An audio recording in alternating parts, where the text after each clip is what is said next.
Deputy commissioner Gujarat Saif Anwar जप्पा ने नए नरखों का नोटिफिकेशन जारी कर दिया। सब्सक्राइब कीजिए, बेल आइकॉन पर क्लिक कीजिए ताकि आप रह सकें हमारी खबरों से आगाह।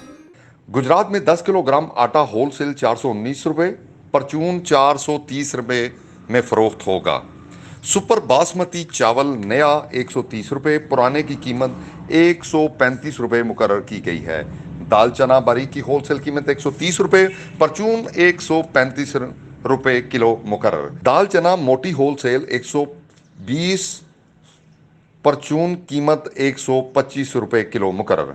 दाल मसूर बारीक होलसेल 155 रुपए, परचून कीमत 160 रुपए किलो। दाल मूंग 194 रुपए, परचून 200 रुपए किलो।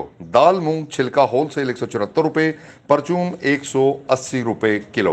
दाल माश धुली होलसेल 228 रुपए, परचून 236 रुपए किलो।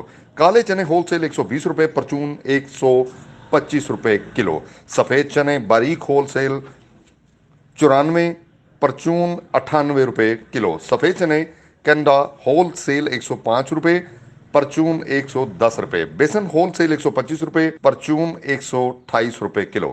रोटी की कीमत नई 7 रुपए और नान 12 रुपए में फरोख्त होगा।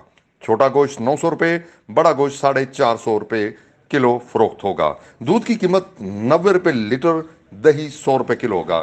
चीनी, सब्जियों, फलों, चिकन, अंडों की कीमत का तयन रोजाना की बुनियाद पर होगा। बनास्पति घी की कीमत हुकूमत की पॉलिसी के मुताबिक होगी।